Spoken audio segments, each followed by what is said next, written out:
예, 안녕하십니까.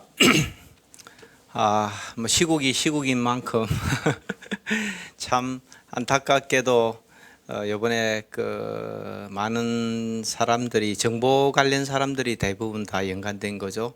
방첩사도 그렇고 정보사도 그렇고 국정원도 그렇고 뭐 사실 상당히 많은 또 대통령 경호처도 그렇고 뭐 상당히 많은 좀 변화가 있지 않을까 이런 생각은 좀 듭니다.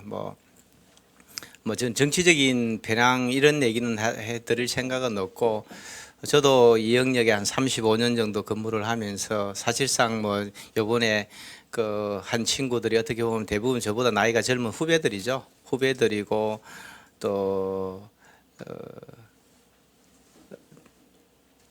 어떻게 보면은 참 그 이 평생을 자기 분야에 헌신하고 살아왔는데 인생의 마지막에 잘못된 뭐 판단일지는 모르겠지만 어쨌든 뭐 그런 부분을 해서 사실 회복하기 어려운 그런 큰 그 피해라고 그럽니까? 그런 회복하기 어려운 큰 상황을 지금 맞이한 거죠.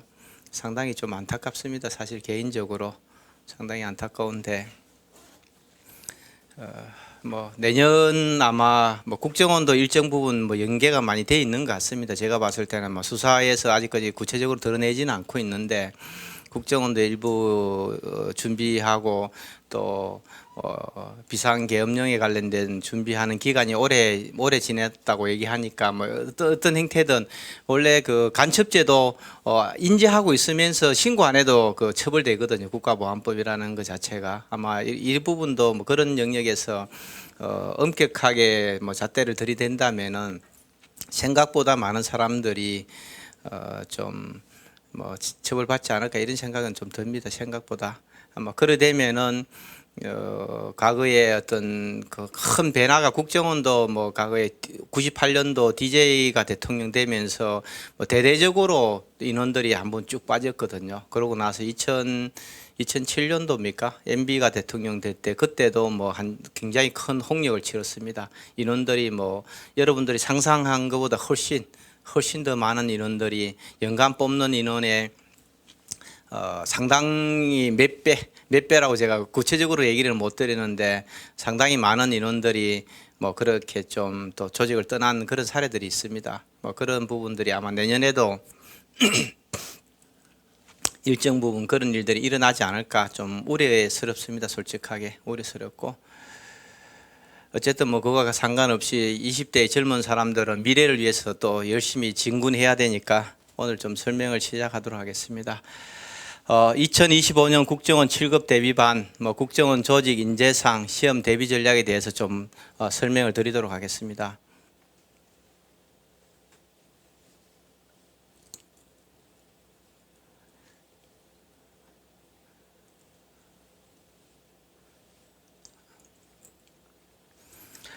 저는 국가정보전략연구소 소장이고요. 뭐 국방부 정보부대 정보분석관 출신이고 예비역 공군대입니다.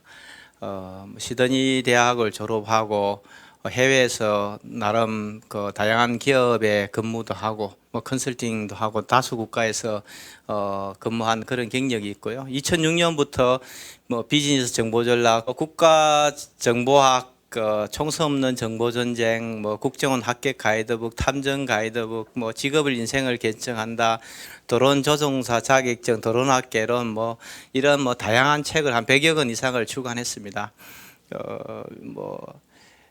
국가정보학이 2006년 국정원 시험에 처음 포함될 때부터 지금까지 계속 책 내고 강의하고 한 유일한 사람이죠. 20년째 지금 하고 있고 뭐 여러 가지를 하고 있습니다. 국세청이라든지 국회 사무처 이런 데 다니면서 해외 정보 조사라든지 분석, 뭐 경찰청이나 이런 데서 첨단 기업 보안 시스템이라든지 기업 정보 전략, 뭐 대학에 뭐 군부대 이런 데 다니면서 한 20년 이상 지금 강의를 계속 하고 있습니다. 상당히 기업에서 뭐 강의를 하고 있고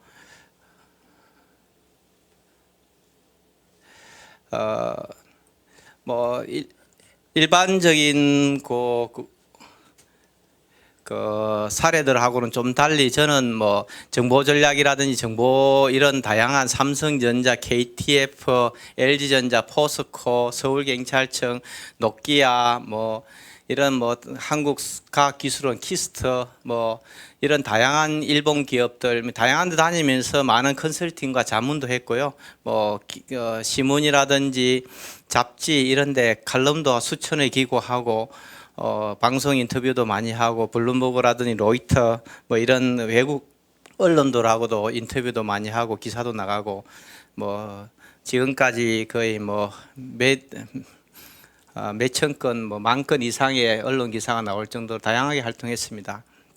제가 이 얘기를 드리는 거는 뭐 다른 게 아니라 사실상 우리나라 공무원들은 뭐 고시학교 가든 국정원 가서 자기가 차장하고 국장하고 이렇게 퇴직하더라도 나오면 거의 아파트 경비하다가 인생 끝나거든요. 대부분들이 한 1, 2년 뭐 이런 조직에 가서 뭐 뭐라고 그럽니까? 뭐 약간의 정관예우 좀 받으면서 이렇게 로비스트 약간 역할 좀 하다가 대부분의 뭐 장관들 나와도 그렇고 뭐 대부분 그렇습니다. 이번에 많은 부분들이 그 군인들도 퇴직 이후에 거의 놀거든요. 뭐 장군들 벨 몇 개 달고 나와도 대부분 놀고 뭐 이러다 보니까 그런 유혹에 쉽게 좀 빠졌던 거고 그 박근혜 정부 당시에 국정원 댓글 사건에서 오비들이 몇백 명이 연루가 됐거든요. 몇백 명이 연루가 돼서 대부분 다 처벌받았습니다. 다 기소됐죠. 언론 보도를 안 했을 뿐이지 기소돼서 제가 아는 뭐 친한 선배님도 국장급으로 정년퇴직하고 나와서 그 연루돼 가지고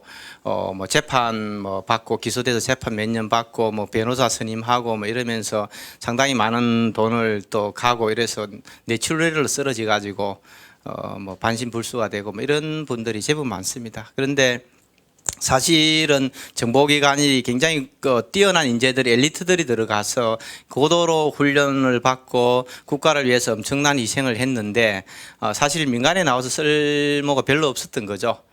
그 사람들이 삼성전자라든지 SK라든지 포스코 같은 데 가서 해외 정보를 담당하거나 뭐 이런 어떤 업무를 하면서 연봉을 좀 충분하게 받았더라면 그런 일에 연루될 이유가 없는 거죠. 그 정보사령관이라든지 뭐 방첩사령관 이런 사람들도 다 마찬가지고 어떻게 보면 굉장히 전문가들인데 민간에 나와서 쓸 그런 기술들이라든지 능력들이 사실 부족했던 겁니다. 뭐 그런 부분들을 보면은 상당히 안타깝고 저는 뭐 이런 부분들을 민간에 적용하면서 20년을 살고 있는 거죠. 다양하게 기업들에 가서 해외 시장 정보를 어떻게 수집하고 경쟁사 정보를 어떻게 수집하고 어떻게 분석해서 R&D 전략에 활용해야 되는지 이런 것들을 저는 20년째 하고 먹고 살고 있습니다. 그런 부분들에 대해서 과연 우리가 조금 저는 20년째 다니면서 정보기 다니면서 후배들한테 끊임없이 그 얘기를 했습니다. 근데 아무도 그렇게 하지 않는 거예요. 다들 자기만은 예외라 생각하고 그렇게 사는 거거든요.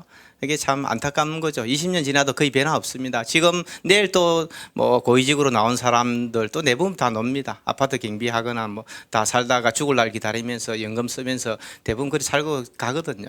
이게 참 안타깝다는 거죠. 얼마든지 자기 능력을 활용해서 사회적으로 대접받고 할 수 있는 부분들이 많은데 그런 부분이 좀 안타깝고요. 어쨌든 뭐 그런 약간 좀 앞에 좀 아이스 브레이킹이었고요. 오늘 좀 설명드릴 건 여러분들한테 그 암담한 얘기를 드리려고 하는 건 아니고 30년 후의 미래를 고민하라는 얘기는 아니고 지금부터 우리가 좀 다양하게 생각하면서 인생을 좀 살아보자. 부모 세대는 먹고 살기 위해서 어쩔 수 없이 직업을 선택했지만 여러분들은 그런 세상 아니거든요. 그런 세상 안 살거든. 굶어 죽지 않기 위해서 직업 선택하지는 않거든요. 정말 한 번 태어난 인생 열심히 행복하게 살다가 하고 싶은 일을 살다 죽어야 되거든요. 그리고 또 여러분들 지금 이제 뭐 30살 미만이면 앞으로 70년 더 살 거예요. 아직 많이 남았습니다. 많이 남았으니까 걱정하실 필요 없습니다. 그래서 국정원의 어떤 조직 구조라든지 미션과 비전, 인재상, 선택시 고려사항 뭐 여러 가지 또 실제 시험을 어떻게 준비해야 되는지 이런 부분에 대해서 좀 설명을 드리도록 하겠습니다. 국정원 조직 구조입니다. 뭐 원장, 1차장, 2차장, 3차장, 기조실장 뭐 이렇게 되어 있는데 1차장은 해외 업무를 맡고 있습니다. 이번에 그 뭐 얘기 나오는 사람들이 1차장 출신인데 그다음에 2차장은 북한 정보, 3차장은 과학 사이버. 그럼 얘기하면 우리가 얘기하는 통신 정보나 영상 정보 같은 거 뭐 이런 걸 담당한다 이렇게 보시면 될 것 같고, 기조실장은 여러분들이 원서 접수하고 인사명령 뭐 이런 것도 예산 수립하고 이런 일들을 주로 하는 게 그 기조실장입니다. 그래서 이 네 사람을 빅4라고 이렇게 얘기를 하고 있는데 뭐 약간 이 퍼센터지는 국정원 예산은 외부에 드러나 있지 않고 인력도 드러나 있지 않지만은 일반적으로 봤을 때 아마 인력과 예산을 이 정도 비율로 배분하는 것 같습니다. 제가 그냥 추정입니다. 공식적인 자료는 아닙니다. 그러니까 어떻게 보면 북한 쪽이 제일 큰 거죠. 우리의 주적이 북한이고 북한 정보 뭐 지원하실 분도 계시겠지만은 북한 쪽이 제일 많습니다. 북한의 우리 군사 정보라든지 민간 뭐 탈북자 관련된 이런 정보들 휴민터 이게 전부 다 북한 정보에서 한다 이렇게 보시면 될 것 같고요. 해외는 해외 직렬에 하시는 분들 뭐 주로 대사관 같은데 뭐 이런 데 가서 뭐 외교관 신분을 가지고 정보 수집하는 그런 업무를 하는 거고요. 각 사이버는 뭐 우리가 신호 정보 영상 백두사 건강사업하고 이런 부분들에 관련됐다 이렇게 보시면 됩니다. 어쨌든 정보 활동과 방첩 활동, 비밀 공작 활동 이런 부분들을 하게 되어 있는데, 사실상은 우리가 뭐 비밀 공작을 많이 수행할 수 있을 만큼 역량이 뛰어난 그런 나라는 아닙니다. 요즘 뭐 최근에 뭐 이슈가 돼서 뭐 몽골도 가고 뭐 이런 얘기 하는데 뭐 그런 부분들은 사실 많지 않고, 해외에서 우리가 그 비밀 공작 수행하려면 많은 예산이 들고 또 그 유능한 인력들이 필요하거든요. 그런 게 좀 쉽지 않습니다. 뭐 다 제임스 본드처럼 뭐 이렇게 멋있는 그 영화 속의 그런 가능성은 사실상 낮습니다. 제가 지금까지 한 30몇 년 동안 그런 사례는 많이 못 봤습니다. 대부분 정보 활동하는 거죠. 대부분 정보 활동하는 거고 일부가 이제 방첩 활동하는 부분들이 있는데, 뭐 정보 활동을 해야 되다 보니까 아무래도 조금 뭡니까 좀 적극적이고 좀 약간 외향적이고 이런 사람들을 좋아하는 거죠. 그리고 뭐 약간 정보기관이라는 그 속성 자체가 다른 사람들의 눈에 많이 띄지 않는 거, 그냥 동네에서 본 사람 같은 뭐 지나갔는데 누군지 다시 기억이 잘 안 나는 이런 사람들을 서로 하는 거예요. 키가 너무 크거나 너무 작거나 얼굴이 약간 너무 각지거나 뭐 이런 사람들은 별로 좋아하지 않는 거죠. 왜냐하면 눈에 띄니까요. 그런 부분들이 있다 이렇게 생각하시면 됩니다. 그래서 아마 그런 부분들은 나중에 면접 과정에서 대부분 걸러내는 거죠. 그 사람 정보기관은 기본적으로 능력이 뛰어나는 사람 순서대로 뽑는 건 아니에요. 일반 고시는 그냥 성적 순으로 뽑는 거지만은 정보기관은 자기들이 필요한 사람을 뽑는 거예요. 그래서 문제도 공개하지 않고 성적도 공개하지 않고 아무것도 안 하는 거예요. 그거에 대해서 이제 이해를 하셔야 돼요. 그게 이건 뭐 말도 안 된다 이런 얘기 하면은 일단 뭐 지원할 이유도 없는 거예요. 그래서 자기들이 원하는 사람 뽑아 쓰는 거예요. 거기에 대해서는 좀 충분히 이해를 하셔야 될 것 같고요. 나머지는 뭐 제가 설명 안 드리겠습니다. 어쨌든 미션과 비전 뭐 이런 것들을 갖고 있습니다. 국가와 국민 앞에 자랑스러운 초일류 정보기관이 되겠다 뭐 이런 부분들인데, 사실상 이 중앙정보부 시절부터 막강한 권한을 갖고 있었거든요. 뭐 속된 말로 하면 날아가는 새알을 떨어뜨린다 이렇게 얘기했습니다. 그 정도로 막강한 권한을 갖고 있다 보니까 우수한 인재들, 또 예산도 뭐 무한대로 썼거든요. 실질적으로 예산도 많고 하다 보니까 여러분들 요즘 얘기 나오는 특활비 같은 거, 정보비 같은 거 뭐 이런 게 굉장히 예산이 풍부한 거죠. 뭐 그러다 보니까 직원들한테 줄 수 있는 복지라든지 뭐 이런 것들이 좀 좋았던 겁니다. 그러면서 아주 우수한 인력들을 일부 많이 채용했던 거죠. 뭐 그러다 보니까 엘리트 기관처럼 이렇게 이제 자리를 매김한 거고, 뭐 나름대로 굉장히 중요한 일들을 많이 하고 있다 이렇게 보시면 될 것 같습니다. 이 부분은 설명 안 드리겠습니다.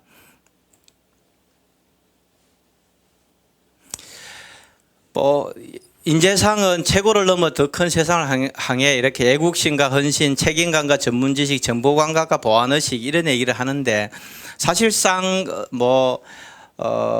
애국심이 있다 이걸 표현할 방법이 없어요. 솔직하게 옛날에 뭐 저희 세대 같으면은 애국심이 있습니까? 예, 있습니다. 수류탄을 주십시오. 제가 적진에 돌진해서 자포하고 죽겠습니다. 이런 얘기 하면 박수 치고 그냥 끝났어요.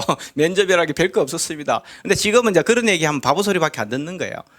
그래서 애국심에 대해서 여러 가지로 설명할 수 있는 방법들, 요즘 또 젊은 세대들은 해외도 나가고 뭐 여러 가지 또 외국인들하고 접할 수 있는 그런 경험도 많고 또 글로벌의 다른 나라의 어떤 그런 사정들에 이런 걸 많이 보니까 뭐 이런 부분에 대해서 본인의 어떤 경험담 같은 거 이런 것들을 얘기하는 수밖에 없고, 뭐 다행히 운 좋게 할아버지가 독립유공자고 아버지가 뭐 6.25 참전용사고 뭐 이런 얘기하면은 뭐 별 고민 안 해도 됩니다. 별 고민 안 해도 되는데 그런 레가시가 없는 사람들 입장에서는 일단 자기가 그걸 어떻게든 좀 설명을 해야 되겠죠. 설명할 수 있는 그런 부분이 있어야 될 것 같고요. 책임감과 전문 지식 뭐 이런 것들도 사실상은 책임감도 어떻게 보면 측정하기 굉장히 곤란한 영역입니다.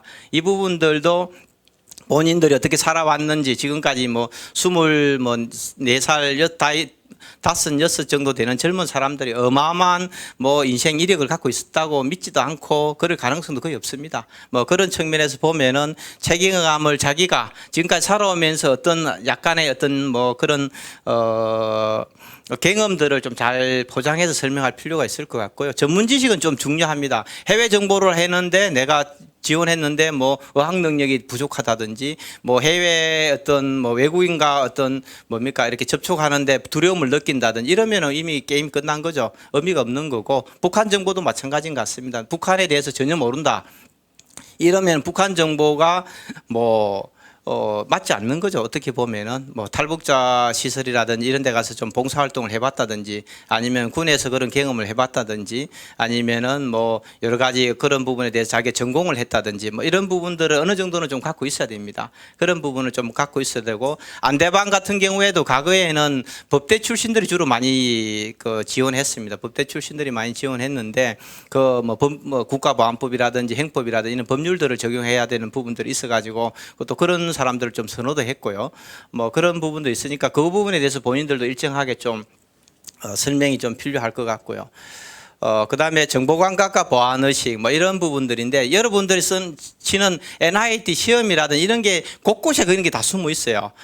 자료 해석한다든지 뭐 도형 도식을 본다든지 추리를 하는 것 자체가 정보기관 요원들이 현장에서 어떤 직면하는 상황에서 어떻게 대처할 수 있는가 그런 역량이 있는지 보는 것들은 문제를 만들어 놓은 거예요. 사실상은. 그래서 그런 부분들이 이제 어떻게 보면은 뭐 어떤 사람은 길 가면서 지나가는 간판을 10개, 20개 그대로 외우러 가는 사람도 있고 어떤 사람은 지나갔는데 다 기억 하나도 못하는 사람도 있고 뭐 이런 부분들이 있거든요. 뭐 그런 부분들을 가지고 정보 감각이다 이런 얘기 하고 있고 보안의식 같은 경우에는 뭐 평상시에 입이 무겁느냐 뭐 이런 얘기를 하는데 이걸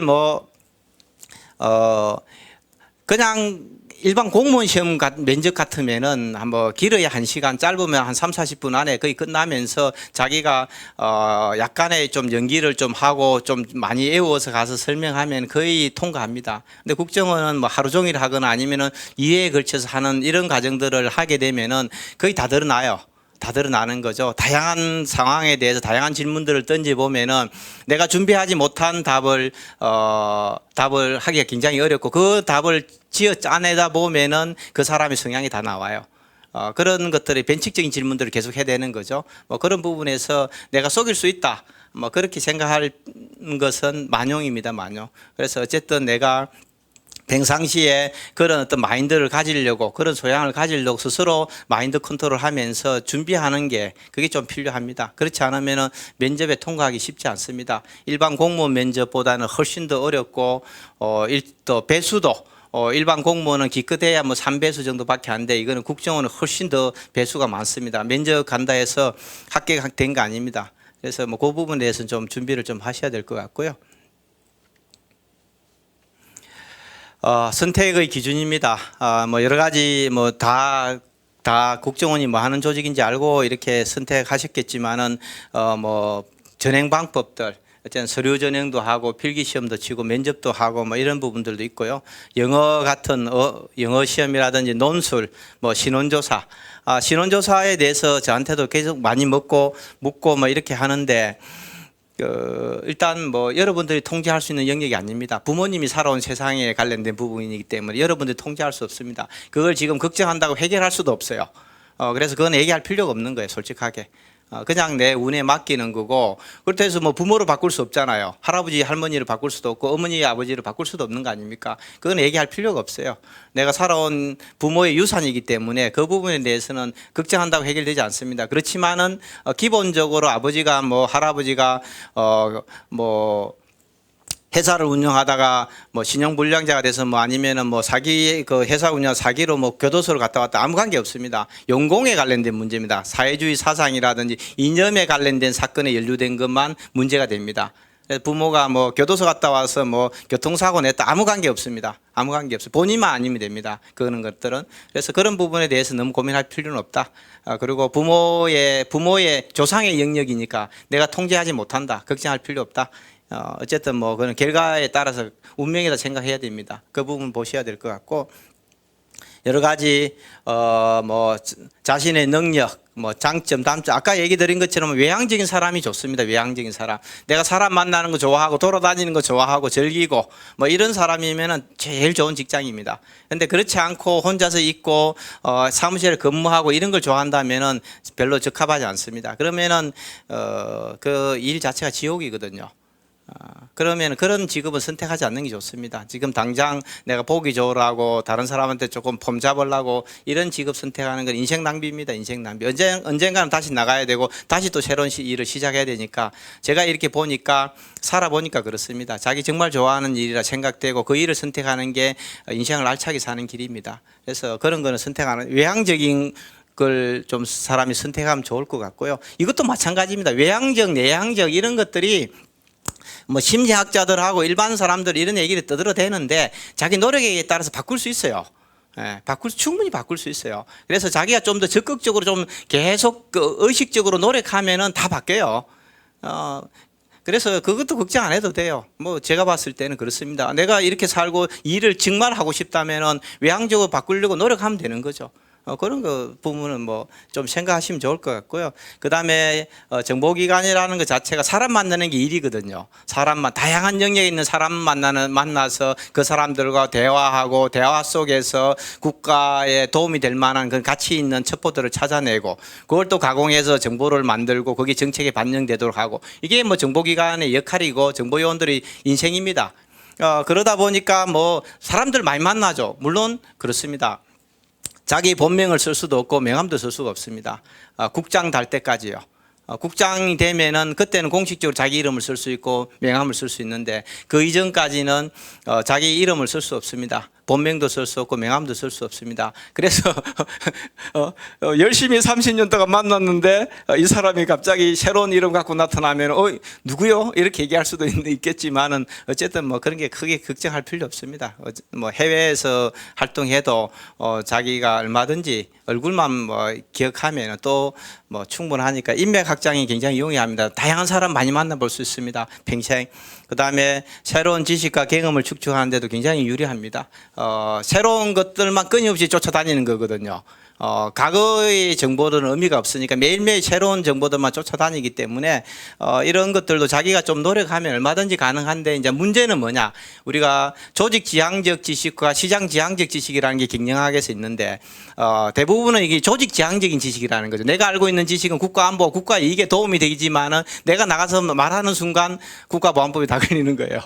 뜯을 수가 없는 거죠. 그래서 사실은 어떤 지식이나 이런 것들이 많은 부분들이 쓸모가 없어지는 거죠. 그래서 대부분 나와서 이제 시장 지향적인 지식을 갖고 있어야 기업에 가서 팔아물 것도 있고 돈 벌 수 있는 기회들이 많은데 그게 지금 없는 거예요. 그래서 사실은 어떻게 보면은 저는 뭐 그렇게 주장하는 거죠. 나이 20대, 30대까지는 100% 조직 지향적인 지식을 쌓고 40대 정도 되면은 뭐 한 20% 정도 시장 지향적인 지식을 쌓고 80% 조직 지향적인 지식을 쌓고 50대가 되면 한 5대5로 가고 뭐 이렇게 하면 나오면은 시장에 적응하는데 상당히 문제가 없습니다. 미국의 정보기관들은 일정 부분 그런 부분들을 많이 배려해 줍니다. 또 그게 조직에 유리하다고 생각하는 거죠. 근데 우리는 조직에 뼈를 묻어라. 뭐 이런 얘기 하면서 모든 거 올인해라 충성 거기에 막 딴 생각 못하게 이런 걸 해서 자꾸 얽어먹는 거죠. 그게 사실은 조직 발전에 도움 안 되거든요. 뭐 저는 개인적으로 그렇게 생각합니다. 그래서 어쨌든 뭐 지금 20년 동안 제가 그렇게 열심히 얘기하고 있는데 잘 안 바뀌더라고요. 뭐 이런 부분이 좀 필요하다고 생각하고요. 그 다음에 인생 이마 뭐 지금 여러분들은 제가 봤을 때는 그런 것 같아요. 아마 공무원들도 정년이 앞으로 20년 지나면은 75세까지 갈 수도 있을 것 같습니다. 제가 일본에 2000년대 초에 갔을 때 그때 보면은 90년대 말 2000년 초에 정년 65세였는데 지금 75세, 80세까지 갔거든요. 일본은 20년 동안에.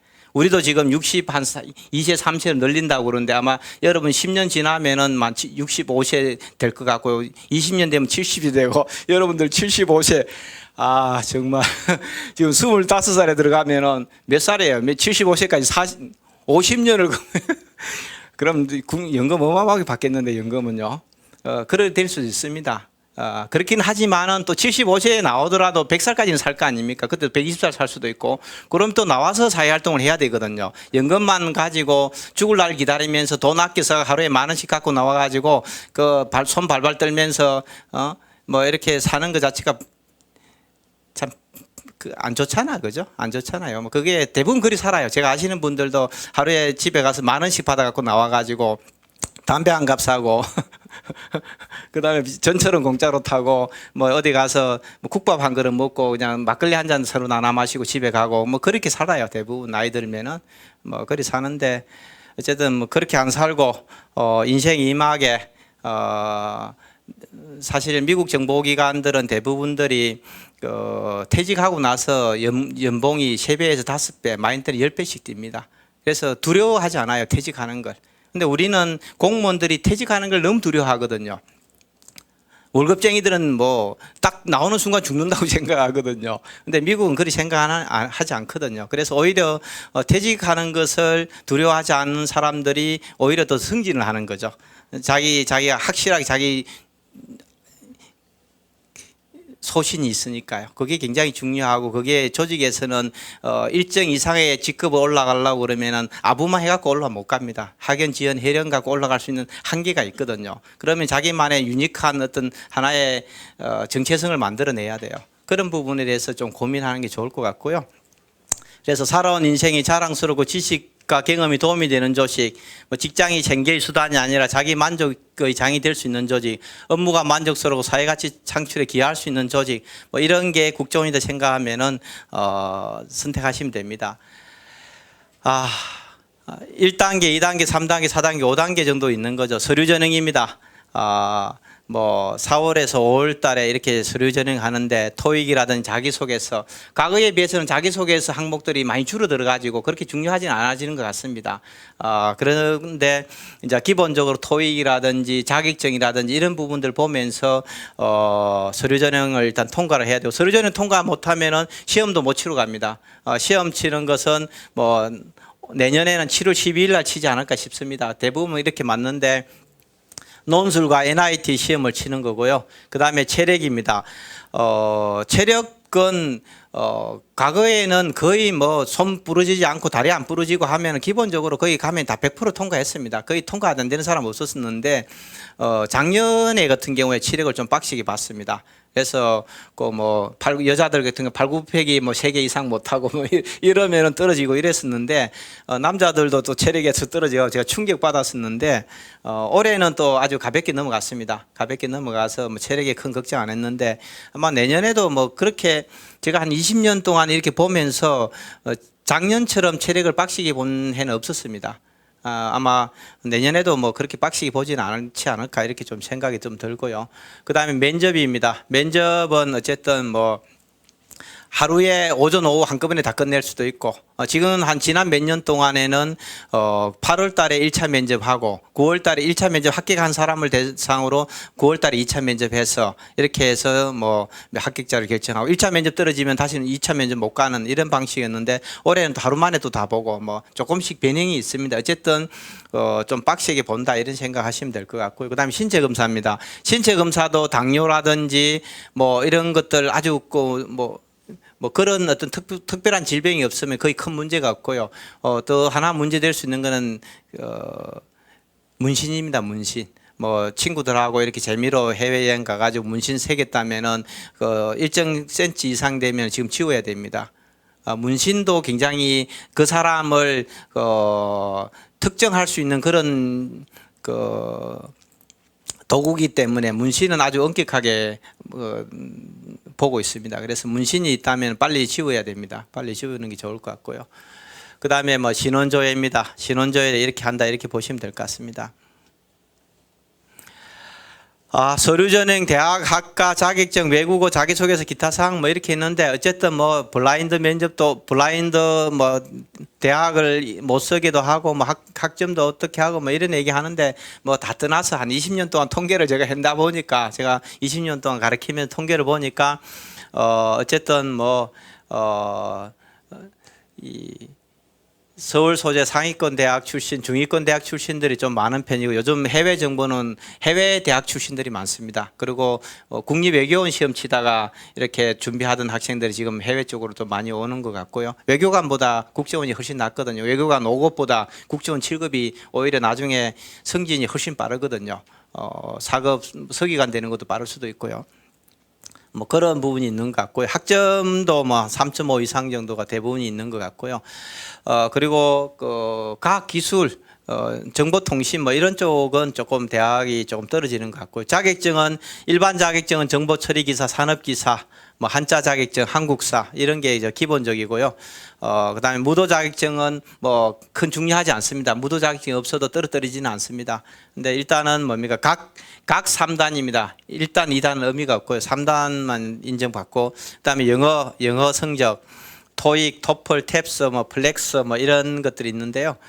뭐 제가 이렇게 보니까 지난 20년 동안 국정원 준비하는 수험생들이 최소 한 5배에서 한 뭐 8배 정도는 늘어난 것 같습니다. 제가 정확하게 숫자를 공개하지 않기 때문에 모르는데 어쨌든 최소한 5배 이상은 늘어난 것 같습니다. 뭐 그렇다 보니까 서류 전형이 조금씩 점수가 올라가는 것 같아요. 옛날에 예를 들면은 북한 정보다 예를 들면은 토익 뭐 720점대도 다 서류 전형 합격했어요. 근데 올해 같은 경우에는 보면은 거의 뭐 한 800점 가까이 올라간 것 같아요. 800점 가까이. 해외 정보 같은 경우에도 제가 뭐 800점, 820점이면 거의 다 안전하다고 이렇게 얘기했는데 요즘은 이제 900점이 좀 넘어서는 것 같고 그래서 학생들이 워낙 많이 지금 지원을 하니까 서류 전형의 커트라인도 많이 올라갔다. 뭐 제가 봤을 때는 그런 것 같습니다. 그래서 그런 부분에 대해서 좀 가급적이면은 스피킹이라든지 이런 것들을 좀 더 하면은 이게 하나의 또 자기가 하나의 자격증처럼 인정을 받습니다. 석사학위라든지 뭐 스피킹이라든지 기타 외국어 자격증을 갖고 있으면 그거는 또 인정을 받습니다. 그런 부분들에 이제 커버하면 좋을 것 같고요. 그다음에 자기소개서 뭐 이런 것들 좀 써야 되고 그다음에 뭐 장교 뭐 크게 유리하지 않습니다. 사병 뭐 불리하지 않습니다. 군대 안 갔다 왔다 큰 문제 없습니다. 의가사 제대 큰 문제 없습니다.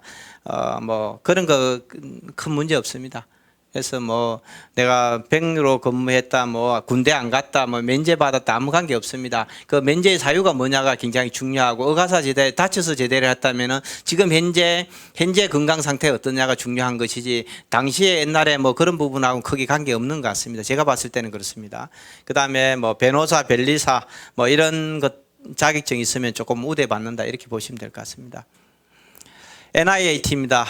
여러분들이 뭐 공무원 시험 준비하신 분들이라든지 혹시 들어봤으면은 뭐 PCET이라고 얘기하는 그런 거하고 비슷합니다. 상황 판단, 언어 논리, 자료 해석, 수리 추리, 인지 지각, 뭐 논리 게임 뭐 이런 것들로 되어 있는데 거의 대부분이 PCET하고 유사합니다. 그래서 PCET 공무원 7급 시험 준비했거나 뭐 5급 준비하신 분이라면은 뭐 이런 부분에서 어느 정도 충분히 적응하기 쉬울 것 같고요. 물론 국정원 뭐 나름의 자기들만의 좀 특이한 그런 문제들은 있긴 하지만은 어쨌든 뭐 그런 부분을 가지고 조금만 응용하면은 커버될 수 있을 것 같고요. 정보 역량은 국가정보학하고 시사상식입니다. 30문제가 출제가 되고 있는데 국가정보학이 한 20문제, 뭐 시사상식이 10문제, 뭐 이런 쪽으로 그동안에 계속 배분이 됐던 것 같습니다. 좀 적게 나올 때도 있고요. 뭐 이런 부분들이 있고 그다음에 적성검사입니다. 직무마인드인데 이거는 뭐 성적에는 포함되지 않습니다. 그냥 편안하게 시험 치시면 됩니다.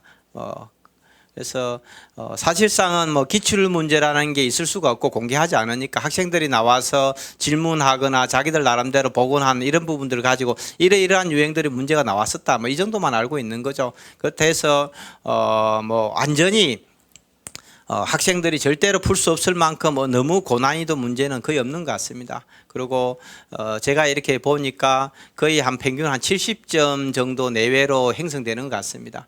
그렇게 높지는 않는 것 같아요. 그래서 내가 뭐 만점을 받아야 되겠다 이런 고민할 필요 없습니다. 적절한 정도로 맞으면은 거의 큰 문제 없이 내가 높은 점수를 받았다 해서 뭐 면접에 유리하고 학기에 유리하고 그렇지는 않은 것 같습니다. 그래서 그냥 적정한 수준 정도로 막 공부하면은 충분하지 않을까 이렇게 좀 생각이 들고요.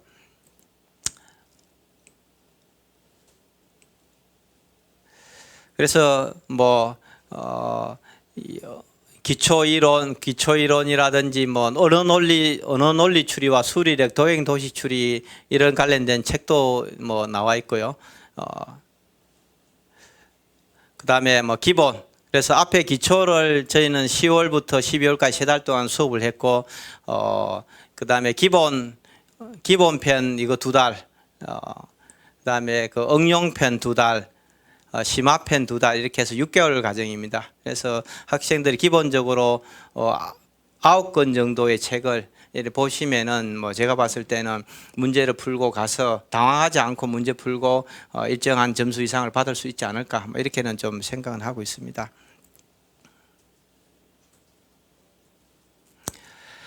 그 다음에 논술입니다. 뭐 여러 가지 뭐 인터넷 카페라든지 뭐 이런 거 검색도 해보시고 뭐 친구들 얘기도 듣고 선배들 얘기도 많이 들어보셨을 겁니다.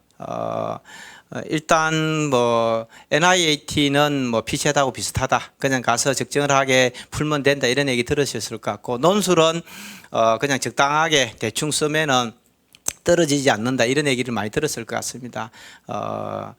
뭐 전혀 틀린 얘기는 아닌 것 같고요. 제가 솔직하게 얘기하면 전혀 틀린 건 아닌 것 같고, 왜 그러냐 하면은 논술이라는 그 자체가 잘 쓰기가 진짜 어렵습니다. 글이 뭐 정말 잘 쓰기가 어렵습니다. 그렇다 보니까 실제로 짧은 기간에 공부한다 해서 실력이 늘지 않는 그런 과목이 논술입니다. 아마 여러분들이 국정원 지금 30년 근무하고 퇴직한 사람들 불러 모아놓고 시험 쳐도 제가 봤을 때 50점 넘을 사람 몇 사람 되지 않습니다. 지금 저도 30년 넘게 이런 일을 하고 있고 20년 이상의 그 논술을 가르치고 공무원들, 고위직 공무원들 대상으로도 정부 연수원에 가서 가르치고 다 해보고 뭐 제가 채점도 많이 해봤는데 잘 쓰는 사람 거의 없습니다. 조정동의 논설위원들, 논설실장들도 잘 쓰지 않습니다. 그 글 써갖고 밥 벌어먹고 사는 사람 아무도 없습니다. 나와서 다. 그래서 글쓰기가 굉장히 어렵다는 거죠. 내가 어떤 조직에 있어서 내가 글을 써서 그 조직의 이름으로 잘 썼다고 얘기하고 좋은 신문에 있어서 그게 그 사람들이 많이 읽을 뿐이지 정말 멋있게 글 쓰는 건 정말 어렵습니다. 쉽지 않습니다. 우리나라 사람들이 그렇게 논리적인 어떤 사고력이 발전돼 있지 않은 그런 사람들이거든요. 그래서 쉽지는 않습니다. 그래서 논술이라는 게 논증을 하게 되는 거, 자기 주장과 이유라는 거죠. 주장이라는 것은 자기 목소리를 내야 되는 거예요. 어떤 특정한 주제에 대해서 나는 이리 생각한다. 왜 그리 생각하는지 명확해야 되는데 우리나라 사람들이 그런 게 굉장히 부족해요. 그래서 좀 쉽지는 않는 것 같고요. 그래서 뭐 비판적 사고 능력, 뭐 바람직한 미래 사회, 뭐 이런 것들이 중요한 거죠. 그 다음에 건전한 시민의식, 합리적인 수준의 공직감, 정책 한계를 평가하고 정책 결정권자의 업무를 보장할 수 있는 지식 체계, 뭐 이런 것들이 필요한 거죠. 북한 핵에 대해서 얘기한다면은 내가 핵에 대해서 공부를 해야만이 또 핵물리학자라든지 핵 관련된 업체들이나 관계자들 만나서 대화가 되는데 나는 법대 나와서 지금 핵하고 관계 없습니다. 이런 얘기하는 순간 게임이 끝난 거죠. 게임이 끝난 거예요. 그래서 그 지식 체계도 자기가 담당하고 있는 업무에 대해서 지금 뭐 인공지능이라든지 뭐 클라우드 컴퓨팅이나 빅데이터라든지 IoT라든지 이런 얘기하고 이게 지금 4차 산업혁명을 끌고 가는 기술들이라고 얘기하는데 저는 이런 거 잘 몰라요. 저는 공대 출신이 아닙니다. 이런 얘기하면 게임 끝나는 거예요. 근데 모든 사람들이 이 정보를 수집하러 돌아다녀야 되면은 이거 알아야 되는 거죠. 그다음에 어떻게 보면은 사실 우리나라 사람들은 다른 사람들하고 다르게 보이는 걸 두려워하거든요.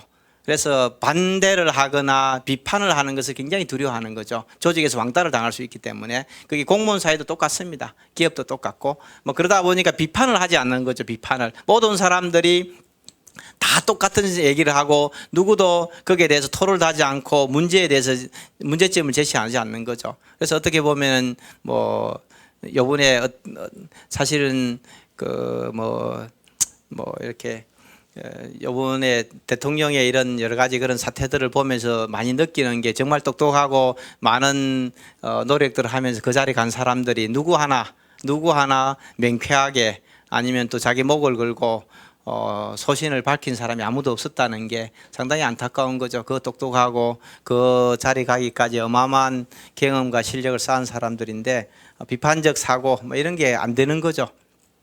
그게 자기들 운명을 결정한 거죠.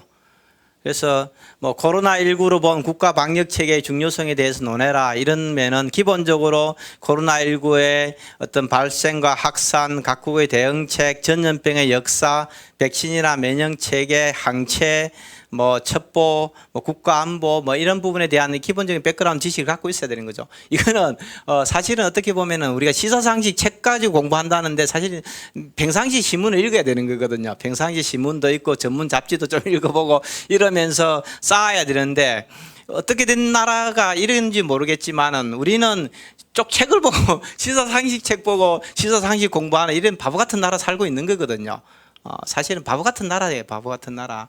사실은 평상시 책 보고 평상시 신문 보고 잡지 보고 이러면서 평상시 쌓아가고 10년 20년 쌓아는 게 그게 시사상식이고 가서 생각나는 대로 보면은 찍어야 되는 게 맞는 게 한데 지금 어떻게 된 판인지 이상하게 모든 게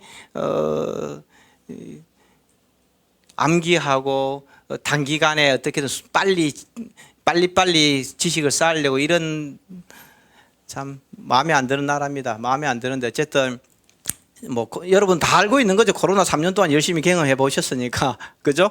그래서 논리적 사고, 비판적 사고, 철학적 사유 이런 것들이 좀 필요합니다. 그래서 이런 것들이 논술인데 사실은 잘 안 되는 거죠. 잘 안 됩니다. 왜냐하면 여러분들이 대부분들이 딱 자기에게 주어진 학습 그 과목들 그런 것만 대학에서 열심히 공부하고 다른 거는 전혀 신경을 안 쓰지 않고 살고 있잖아요. 그게 또 부모님들도 열심히 그렇게 사는 것이 맞다고 그러고 교수님들도 그렇게 얘기하니까 자기 과목만 열심히 하고 있는 거죠. 그렇게 살아왔다 보니까 상식도 부족하고 사회에 대한 어떤 비판 의식이라든지 뭐 이런 것들도 부족하고 이러다 보니까 글 쓰는 훈련도 전혀 안 돼 있고 이러니까 논술이 어려운 거죠. 그래서 사실 해도 단기간에 실력은 쌓이지는 않는다. 냉정하게 하지만은 인생을 살면서 가장 밥 벌어먹고 살기에 가장 좋은 기술이 글 쓰는 거다. 여러분들 첩보 열심히 수집하고 하루 밤잠 안 자고 열심히 돌아다녀도 내가 가져온 첩보를 보고서를 산뜻하게 멋있게 쓰지 않으면은 사실상은 노력한 게 효과가 없는 거죠. 그래서 사실은 공무원도 그렇고 그 사무직 직원들은 누구나 할 것 없이 보고서로 말한다고 그러거든요. 보고서가 전부입니다. 내가 가서 밖에 지금 이 추운데 굴뚝 밑에 앉아가지고 10시간을 잠복해갖고 한 것들 별 의미가 없는 거죠. 산출물이 있느냐? 그 산출물이 내 상급자를 만족시키고 그 상급자가 또 그 상급자를 가져가고 그게 국가 정책에 반영되느냐? 그게 제일 중요한 겁니다. 그렇게 하려고 그러면은 보고서를 잘 써야 되는 거죠. 그래서 보고서 잘 쓰고 보고 잘하는 사람들이 승진하는 거죠. 어디든 조직이나 다 똑같습니다. 국정원도 마찬가지입니다. 그런 부분에서 좀 고민을 하시면 좋을 것 같고요. 그래서 국가정보학 이론이라든지 문제풀이라든지 논술이라든지 이런 책들이 이미 다 만들어져 있습니다. 이런 부분들 보시면은 13판까지 나와서 지난 20년 동안에 많이 보고 있는 그런 책들입니다. 그다음에 국정원 합격 가이드북이라고 9판이 있는데 이렇게 이 책도 보시면은 제가 한 20년 동안 국정원에 시험 치는 학생들을 상담해주고 일반 9급, 7급, 9급 이렇게 경력직들도 이렇게 오랫동안 상담해주고 제가 이렇게 보고 또 관련된 내용들 쓴 게 국정원 합격 가이드북입니다. 10년 오랫동안 이 내용도 보시면 아마 궁금한 내용들 공식적으로 얘기하지 못하는 부분들은 있지만 어쨌든 대부분의 궁금한 거 90% 이상은 아마 다 해소될 수 있는 내용들이 다 충분히 있습니다. 그리고 면접 합격 가이드북 이것도 마찬가지입니다. 어떻게 보면 이제 공식화 이런 게 나오는 순간 문제를 기출 문제를 바꾸는 경우들이 많습니다. 그런데 거의 대부분은 거의 비슷한 거죠. 그래서 애국심 있습니까? 이렇게 묻는 질문을 워딩을 좀 바꾸는 거죠. 애국심을 느끼게 본 경험이 있느냐? 뭐 이런 식으로 한다든지 뭐 약간씩 워딩을 조금씩 바꾸지 본질적으로 국정원이 채용하고자 하는 인재상 자체가 바뀐 적은 없어요. 앞으로도 20년 동안 바뀌지 않습니다. 그렇기 때문에 그 워딩을 듣고 이 사람들이 나에게 듣고자 하는 답이 뭔지를 찾아내야 돼요. 대부분의 학생들은 면접에 가면은 기출 예상 문제를 찾아가지고 기출 문제와 예상 문제를 가지고 자기가 모범 답안을 열심히 외워서 가서 녹음기 틀면은 합격한다고 생각하는 거거든요. 그거는 일반적인 공무원들은 가면 그게 다 맞습니다. 근데 국정원은 워딩을 자꾸 바꾸는 거죠, 워딩을. 근데 자기들이 면접관이 듣고자 하는 답이 뭔지를 찾아 들어야 되는 거죠. 그래서 이 대부분의 면접은 기본적으로 당신이 우리 조직에 대해서 알고 있느냐, 그래 뭐 기본적으로 우리 조직에 대해서 알고 있느냐, 그리고 당신이 지원한 직렬이 어떤 업무를 하고 있는지 알고 있느냐, 당신이 그런 직무를 수행할 능력을 갖고 있느냐, 그 다음에 뭡니까, 당신이 조직에 대한 충성심을 갖고 있느냐. 뭐 이런 것들이 기본적인 질문의 카테고리입니다. 그 카테고리 안에서 워딩을 바꿔서 조금씩 세련되게 질문들을 던지는 거죠. 뭐 사회 해난 이슈에 대해서 던질 수도 있는 거고요. 그러면은 본인들이 준비하지 않았던 그런 워딩의 질문이 나오면은 헷갈려서 자기가 진짜 하고 싶은 걸 얘기하는 거죠. 당신이 소중하게 생각하는 가치는 무엇인가? 뭐 이런 질문을 한다는 거죠. 그러면은 사랑입니다. 뭐다 오만 얘기 다 하는 거죠. 근데 사실은 중요한 거는 뭡니까? 인재상은 애국심인 거죠. 애국심이 있느냐를 물었는데 국정원 인재상에 알고 있느냐, 인재상 가장 중요한 게 뭐냐 이러면 애국심입니다. 뭐 이런 얘기를 하는데 본인이 소중하게 생각하는 가치는 뭐냐 이러면은 엉뚱한 소리를 하거든요. 근데 그런 부분들을 이제 찾아내야 되는 거죠. 그런 부분들을. 그게 이제 중요합니다. 그런 부분을 잘 찾아내는 게 좋습니다. 그래서 뭐 이런 부분들에 관련돼서 제가 뭐 한 20년 동안 가르쳤던 내용들을 뭐 비밀이 아닌 부분들을 정리해서 책으로 냈고요. 그 다음에 이제 관심 있으실 부분들인데 일단 12월은 이미 게임 끝났고요. 이미 다 지나갔습니다. 이제 1월부터인데 뭐 기본 뭐 응용 심화 2달씩 이렇게 해서 뭐 진행해 보려고 좀 생각은 하고 있습니다. 뭐 제가 다 가르치는 건 아니고 저 그 정도 능력은 안 됩니다. 그 정도 능력은 안 되고 그 언어 논리 선생님 따로, 수리 따로, 도형 도식 따로, 뭐 정보 소양 뭐 따로 해서 이렇게 가르치고요. 논술은 제가 가르칩니다. 저도 뭐 책을 120권 이상 쓰고 수천 편의 신문에 기고를 하고 이렇게 하다 보니까 저만큼 많은 글을 쓴 사람 없고 지금 살아있는 사람 중에서는 저만큼 전문서적을 많이 쓴 사람 대한민국 역사상 거의 없습니다. 많은 책을 썼고 뭐 하다 보니까 글 쓰는 게 직업이 됐고 그래서 나름 뭐 잘 가르칠 수 있습니다. 자기가 글을 잘 쓰지 못하면서 논술을 잘 가르친다는 가능성은 거의 없어요. 다 구라예요, 구라.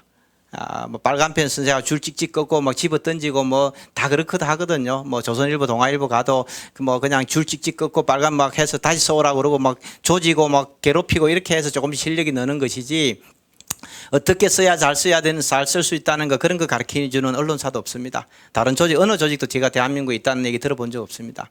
그래서 사실상은 자기가 잘 쓰는 사람이 아주 못 가르칠 가능성은 낮습니다. 그래서 자기가 잘 써야 돼요. 자기가 잘 쓰지 못하는 사람이 잘 가르칠 가능성은 거의 없어요. 근데 대부분 선생들은 자기가 안 쓰거든요. 자기는 못 써요. 써온 글에 줄만 치는 거죠. 빨간 줄만 치고 첨삭만 하고 집어 던지는 거죠. 그리고 글이라는 거는 기본적으로 구조를 짜는 훈련이 필요한 것이지 문장을 조금 따듬고 그 오탈자 바꾸는 거는 별 의미가 없어요. 거의 의미가 없어요. 그 짓을 이제 계속 하는 거죠. 대부분의 논술 선생들이 팽창하는 것이라는 게 오탈자 고쳐주고 문장 좀 따듬어 주는 거예요. 그거는 뭐 100년, 1000년을 그렇게 받아도 실력 안 납니다. 제일 중요한 거는 구조를 짜는 거예요. 글의 구조를.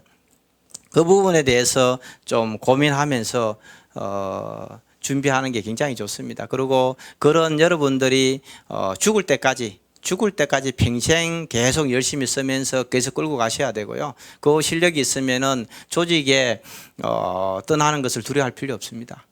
사실 대부분 그게 없기 때문에 시장 지향적 지식도 없고 누구나 쓸 수 있는, 사실상 어떻게 보면은 굉장히 중요한 게 툴이거든요. 툴, 박스라고 그러죠. 첩보가 들어가서 여기서 나와서 정보가 인텔리전스가 된다면, 인포메이션 인텔리전스, 그거 가공하는 그 기법들을 갖고 있어야 되는. 그러면은 국가 정보가 들어가면 국가 첩보가 들어가면 국가 정보가 되는 거, 기업 정보가 들어가면 기업 첩보가 들어가면 기업 정보가 되는 거, 개인 첩보가 들어가면 개인 정보가 되는 거죠. 그 양키들은 기본적으로 그걸 갖고 있는 거예요. 툴을 갖고 있는 거예요. 박스를, 블랙박스를 자기가 갖고 있는 거예요. 무엇을 받아들여서 자기 나름 가치를, 밸류를 창출할 수 있고 숨어있는 이면의 진실을 찾아낼 수 있는 그 방법들을 아는 거거든요. 그래서 CIA 근무하다 그날 다음날 월마트 가고 아마존 가서 바로 업무에 적응하고 연봉도 몇 배씩 올라가는 거거든요. 근데 우리는 그런 훈련들이 안 돼 있고 대부분의 정보 분석이라고 그러면은 자료를 요약하고 순서 바꾸는 거예요. 저도 뭐 정보 분석관을 하고 했지만은 거의 대부분 자료를 요약하는 거예요. 다 분석하는 사람 제가 아직까지 한국에서 본 적 없어요. 누구도. 뭐 제가 안 가본 조직도 없고 안 가본 데 거의 없을 정도 많이 다녀봤는데, 대기업에서도 연구소에서 분석하는 사람 아무도 없어요. 다 자료 요약하는 거예요. 요약하고 순서 바꾸고 볼드 처리하고 뭐 이렇게 얘기하는 건데, 어쨌든 나중에 어쨌든 뭐 죽을 때까지 공부하십시오. 그것만 갖고 있으면 천하무적입니다. 천하무적. 세상에 사는데 가장 좋은 무기가 글쓰기 훈련입니다. 논리적인 글 쓸 수 있는 사람은 어디 가도 환영받습니다. 그리고 자기가 논리적인 말을 할 수 있어요. 말을 잘하는데 논리가 없는 사람이 많아요. 계속 우왕좌왕하고 있는 거죠. 근데 논리적으로 글을 쓸 수 있고 자기가 포맷을 잡을 수 있는 사람은 말도 잘해요. 그리고 상대를 100% 설득하는 거죠. 중요한 거는 정보기관 요원도 상대를 설득하는 거거든요. 상대가 자기 국가를 팔아먹는 줄 알면서도 자연스럽게 팔아먹을 수 있도록 만들어야 되는 거잖아요. 매국노를 만들어야 되는, 매국노를 많이 만들어서 설득해내는 게 유능한 정보관이에요. 매국노를 만들어내는, 그 나라를 팔아먹게 해야 되는 거죠. 그렇잖아요. 그러면 그 설득력이거든요. 그냥 술 사준다고 넘어오지 않는 거죠. 그 사람도 목숨을 거느니까. 그런데 그러면은 내가 얼마만큼 논리적으로 포맷을 짜고 그 근거를 제시하고 풀어가느냐, 흐름을 끌고 가느냐가 굉장히 중요한 거죠. 그런 능력이 있는 사람인데 나와서 쓸모가 없다면 말이 안 되는 거죠. 근데 대부분이 그런 능력들을 못 갖추는 거예요. 제가 지금까지 보니까 못 갖추는 거죠. 그래서 참 그게 안타까운 건데, 어쨌든 그런 부분에 대해서 좀 고민하고 뭐 같이 좀 찾아봤으면 좋겠다. 저는 개인적으로 그런 생각을 갖고 있고요. 그다음에 뭐 서류 전형은 직무를 어떤 걸 선택할 것인지 뭐 이런 부분들도 좀 고민도 해야 되고, 뭐 자격증이라든지 그다음에 여러 가지 이런 부분들을 내년 3월까지는 그런 부분을 좀 봐야 될 것 같고요. 그다음에 뭐 자소서 같은 거 이런 것들 뭐 첨삭하면서 대비하면 좋지 않을까 이런 생각을 갖고 있습니다. 사실 뭐 지금 보면은 여러분들은 6개월이 어마어마한 긴 시간이라고 생각하는데 생각보다 짧습니다. 생각보다 굉장히 짧고, 어떻게 보면은 이미 기초 입문에서 필독서라든지 이런 부분들 거의 읽고 백그라운드 지식은 좀 충분히 쌓은 상태에서 지금은 스킬을 키울 그런 시기인데, 지금도 그런 준비가 안 돼 있으면은 지금 상당히 뭐라고 그럽니까? 좀 많은 시간을 투자를 해야 되는 거죠. 그냥 설렁설렁 저녁에 조금 뭐 주말에 한 번씩 시간 좀 내서 내가 실력을 쌓을 수 있다 이렇게 보기는 쉽지 않습니다. 뭐 그런 부분에서 좀 더 고민하고 좀 철저하게 준비하면 좋지 않을까 이런 생각을 갖고 있습니다. 그래서 제가 저도 제가 국정원 지금 현직 직원이 아니기 때문에 제가 인사 담당자도 아니고 뭐 이래서 이 내용은 제 개인적으로 알고 있는 지식에 불과한 거고 공식적인 입장은 아닙니다. 뭐 그런 부분에 대해서는 좀 이해해 주시면 좋을 것 같고,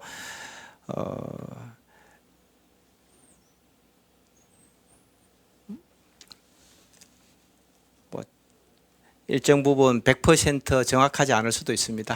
제 얘기가 100% 정확하지도 않을 수도 있다는 것을 고려해서 좀 들어줬으면 좋을 것 같습니다. 어쨌든 뭐 6개월이 긴 기간은 아니다. 저는 개인적으로 그런 생각을 하고, 뭐 제가 뭐 이렇게 보면은 옛날에는 뭐 박사학위 소지자들은 뭐 4급까지 뽑았거든요. 4급 서기관으로 뽑아주고 뭐 이럴 그런 시기도 있었고, 지금은 뭐 박사도 6급으로 뽑고 뭐 이럴 정도밖에 안 되는데, 옛날에는 4급으로 뽑아주고 뭐 이러다 보니까 나이 40 뭐 서너 살 되는 친구들도 많이 그 경력직으로 들어가고, 최근에도 뭐 그런 사례들이 제법 있는 것 같습니다. 근데 지금은 이제 그 박사 출신도 6급으로 주로 뽑아주는 거죠. 뭐 그래서 거의 5급도 많이 경력자 뽑지 않는 뭐 그런 부분들, 제가 이렇게 오래 상담하다 보니까 제 상담 받고 갔던 직원들이 이제는 벌써 퇴직한 사람들도 많이 생기고, 또 뭐 지난 한 몇십 년 동안 또 퇴직해서 나온 사람들 계속 이렇게 인생을 또 이렇게 같이 추적하고 만나고 밥 먹고 뭐 술 먹고 이러다 보면서 여러 가지 많은 것들을 경험하게 되는 겁니다. 근데 어떻게 보면 제 나이 또래들은 다 이제 은퇴한 나이들이죠. 은퇴하고 뭐 그런 건데, 좀 안타깝다는 생각이 많이 듭니다. 제가 지금까지 한 20년 동안 생각 드는 거는, 어떻게든 나와서 퇴직 이후에도 인생은 사실 끝이 좋아야 다 좋다고 얘기하거든요. 우리나라 사람들은 나이 들수록 불행하거든요. 외롭고 혼자 가고 뭐 경제적으로 궁핍하고 뭐 이런 부분들이 많은데, 그런 부분을 극복하려고 하래도 사실상은 실력들, 아까 시장지향적인 지식이라든지 스킬들, 이런 것들이 굉장히 중요한 거죠. 그런 부분에 대해서 좀 관심 가지고 좀 준비하고, 또 여러분들 세상은 옛날처럼 못 살고 먹고 살기 위해서 직업 선택하는 그런 시기는 아니니까, 또 좀 저희 때만 하더라도 외국에 나가서 생활하고 뭐 이런 부분들이 굉장히 두려웠거든요. 뭐 사람들, 외국인들 한 번 구경하기, 1년에 한 번 구경하기 어렵고, 이태원에 가야 가끔씩 외국인들 한 번씩 만나고 뭐 이랬었는데, 지금은 뭐 길거리에서도 뭐 자주 보고, 외국에서 여행 갔다 오고 해외에서 생활한 이런 사람들이 워낙 많으니까 뭐 좀 글로벌 시각도 가졌으면 좋겠어요. 그리고 뭐 한국에 꼭 있지 말고 그런 생각해서 내가 아프리카 가서 한 10년 살아보겠다, 이런 생각도 가지면 굉장히 좋을 것 같고요. 뭐 또 다른 후진 국가 같은데 이런 데 가서 내가 거기 가서 한 10년 하고 뿌리를 내려봐야 되겠다. 뭐 꼭 한국에서 살고 한국에 죽으라는 보장은 없는 거니까요. 뭐 그런 부분에 대해서 두려움만 좀 걷어내면은 굉장히 좀 뭐랄까 활기차고 좀 재미있는 인생을 살 수 있지 않을까, 뭐 이런 생각 갖고 있습니다. 그래서 그런 부분에 대해서 좀 적극적으로 고민해 보시는 게 좋지 않을까 싶습니다. 제가 설명드릴 수 있는 것은 여기까지고, 혹시 뭐 질문 있습니까? 뭐 판이 이래 해서 뭐 적지는 못했는데 어쨌든 뭐 내용은 이런 부분들입니다. 혹시 질문 있습니까? 예. 우선 말씀 잘 들었습니다. 예. 질문이, 일단 문신 없는 거는 인지하고 있었는데 예. 큰 흉터가 있습니다. 예. 결국 그 큰 흉터라는 건 나중에 특정될 수 있다는 건데, 그게 신체 검사 때 불합격이 요소가 되는 건가요? 그거는 아닌 것 같습니다. 어차피 본인이 뭐 흉터 자체가 뭐 특정될 수는 있겠지만은, 문신이라는 것 자체는 그 일정하게 뭐 본인이 자발적으로 한 거거든요. 자발적으로 한 그런 부분은 이제 보안 의식이 없다고 보는 거죠. 뭐 그렇게 보는 것 같습니다. 뭐 흉터 뭐 이렇게 살다 보면 흉터 생긴 사람이 있을 수가 있는 거죠. 그것 때문에 뭐 떨어졌다는 얘기는 크게 들어보지는 못했던 것 같습니다. 예. 두 번째 질문은, 예. 논술 시험을 자필로 보지 않습니까? 예, 그렇습니다. 자필에 있어서 결국에 좀 지엽적인 질문인데, 예. 글씨체가 안 좋거나 이런 게 요소가 있는지. 당연히 뭐 있죠. 면접 저 채점위원도 사람이니까 글자 아무래도 좀 깔끔하게 썼으면 좋게 보는데, 뭐 그런 일반적인 시험들은 글씨 그 체에도 상당히 비중을 두는데, 여기는 뭐 컨텐츠 내용에 대해서 좋으면은 큰 문제는 없을 것 같고요. 또 그걸 적정하게 글자를 너무 작게 쓰지 않고 일정 크기 이상을 조금 키우면은 글자 체는 개판인데 지렁이가 기어가지만은 읽기에는 크게 부담 없는 글이 될 수 있거든요. 그게 좀 요령을 찾는 게 좋을 것 같습니다. 제가 봤을 때는. 예. 예. 예. 또 혹시 질문 있습니까? 예. 그거는 없습니다. 지금 한 지난 한 3, 4년, 2019년, 한 2020년 이때부터는 거의 뭐 직장 다니는 학생들이 많이 합격해요. 깜짝 놀랄 정도. 전에는 보통 3학년, 4학년들이 주로 합격하거나 1년 정도 되는 학생들이 많이 합격했는데 2019년, 뭐 18년, 19년 이때부터는 직장 경력 한 3, 4년 차 되는 학생들이 거의 제가 이렇게 면접을 가르쳐 보면은 그 학생들이 한 절반 이상이 됐던 것 같아요. 예. 그래서 오히려 일정하게 조직 좀 생활해 보면서 자기 분야에 일정하게 좀 커리어를 쌓는 사람들을 좀 선호하고 있지 않나 이런 생각도 저는 갖고 있습니다. 그런 사람들 같은 경우에 예를 들면은 흑색 정보관으로 보내기도 굉장히 좋거든요. 뭐 예를 들어 어느 기관에서 근무를 했다. 뭐 A라는 삼성전자에서 예를 들면 근무를 했다. 그러면은 국정원에 채용해 갖고 삼성전자 직원으로 해서 미국에 보내서 뭐 퀄컴이라든지 인텔이라든지 이런 회사에 반도체 관련 정보 동향 수집하는데 너무 좋잖아요.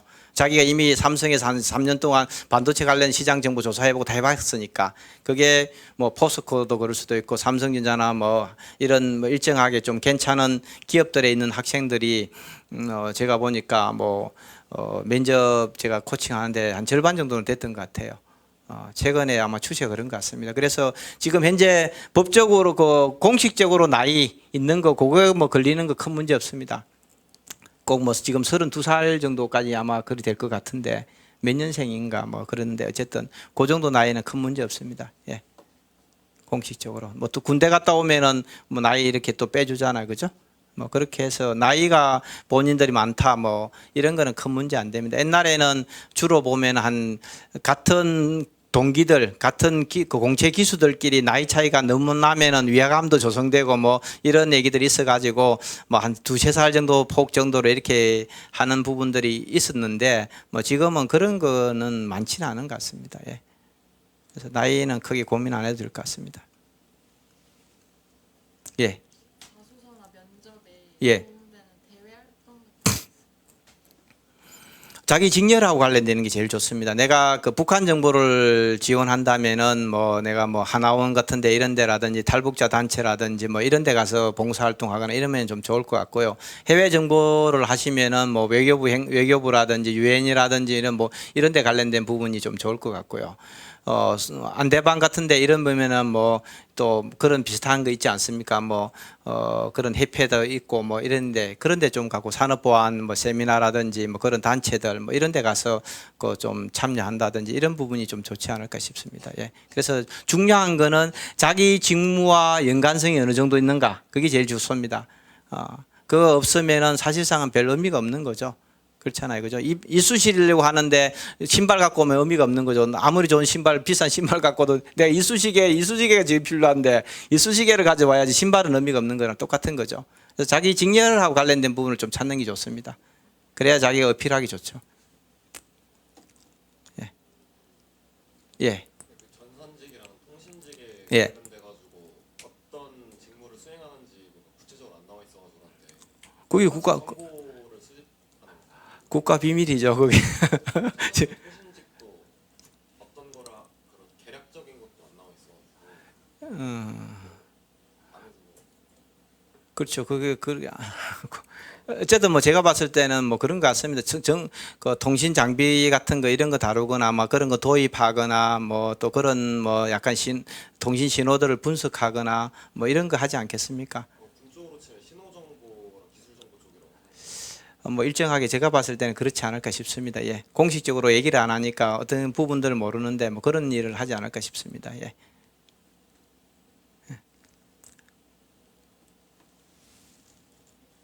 또 뭐 있습니까? 예. 예. 제가 법학을 전공을 했는데 예. 법학 전공자들이 어떤 법학 중에서도 어떤 부분을 어필해야 합격 확률이 높아집니까? 법학 뭐 학부에서 전공한 게 뭐 그 특별한 그 잡다한 거 다 배웠기 때문에 사실상은 뭐 전문성이 거의 없는 건데 그죠? 그렇다 해서 뭐 크게 차이 없습니다. 그냥 법적인 마인드를 갖고 있느냐 뭐 이런 부분들이만 있으면 될 것 같습니다. 내가 행법 뭐 학부에서 공부했다 해서 행법 전문가도 아니고 민법 전문가도 아니고 뭐 큰 의미 없을 것 같습니다. 예. 제 생각은 법적 마인드를 내가 갖고 있다. 뭐 이런 부분에 대해서 좀 설명하면 좋을 것 같습니다. 예. 예. 예.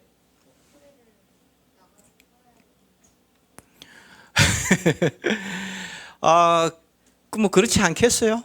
제가 봤을 때는 뭐 해외 정부 하는데 국내에서만 그냥 책상에서만 계속 30년을 근무한다 그 자체가 말이 안 되는 것 같고 뭐 일정하게 나가야 되지 않겠습니까?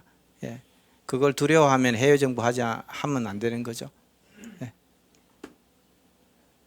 뭐 제가 인사 담당자가 아니기 때문에 그거는 뭐 제가 100%라 이런 얘기는 할 수 없지만은 일반적으로 봤을 때는 해외 정보를 담당한다면 지원했다면은 해외 나가서 아니, 해외 얼마나 좋은데요. 한국 그 살아도 또 마찬가지 한국보다 너무 좋잖아요. 자유롭고 좀 따뜻한 나라가 살고 싶지 않아요? 저는 따뜻한 나라가 살고 싶어요. 우리나라 너무 추워요. 예. 예. 못 쓰게 하는 거죠. 그 자기소개서 쓰면 안 되는 거죠. 예. 뭐 꼭 써야 뭐 유리한 거 그런 거 없습니다. 어쨌든 뭐 자기소개 자체가 지금 한 문항씩 나오면은 별 의미가 없는 거죠. 솔직하게 깨놓고 얘기하면은 본인들이 대부분이 이제 그런 부분이 있습니다. 뭐 천자내로 600자 내로 자기소개서를 써라 이러면은 저는 나는 뭐 내가 좋은 대학교 나오고 내가 뛰어났기 때문에 100자만 써도 내로 자기소개할 수 있습니다. 이렇게 얘기할 수도 있겠지만은 통상적으로는 한 600자 정도 써야 600자 정도 써야 당신들 나이에는 자기에 대해서 좀 어필할 수 있다 이런 거기 때문에 한 550자 정도는 써줘야 돼요. 그렇게 하면은 550자 해봤자 뭐 주절주절 뭐 쓰다 보면은 대학 쓸 난도 없어요. 뭐 그래서 뭐 그거는 큰 의미 없는 것 같아요. 예. 대학 안 쓰셔도 기본적으로 살아온 거라든지 자기 생각들 좀 쓰면은 뭐 크게 불리하지는 않습니다. 예.